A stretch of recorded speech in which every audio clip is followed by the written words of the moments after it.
قیامت کے علم کا حوالہ اسی کی طرف دیا جاتا ہے، یعنی قیامت کا علم اسی کو ہے،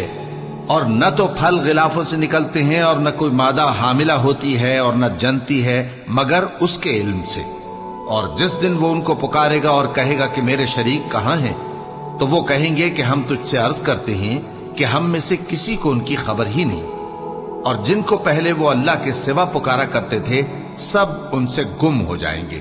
اور وہ یقین کر لیں گے کہ ان کے لیے کوئی راہ فرار نہیں۔ انسان بھلائی کی دعائیں کرتا کرتا تو تھکتا نہیں، اور اگر اس کو تکلیف پہنچ جاتی ہے تو نا امید ہو جاتا ہے، آس توڑ بیٹھتا ہے، اور اگر تکلیف پہنچنے کے بعد ہم اس کو اپنی رحمت کا مزہ چکھاتے ہیں تو کہتا ہے کہ یہ تو میرا حق تھا اور میں نہیں خیال کرتا کہ قیامت برپا ہو۔ اور اگر قیامت سچ مچ ہو بھی اور میں اپنے پروردگار کی طرف لوٹایا بھی جاؤں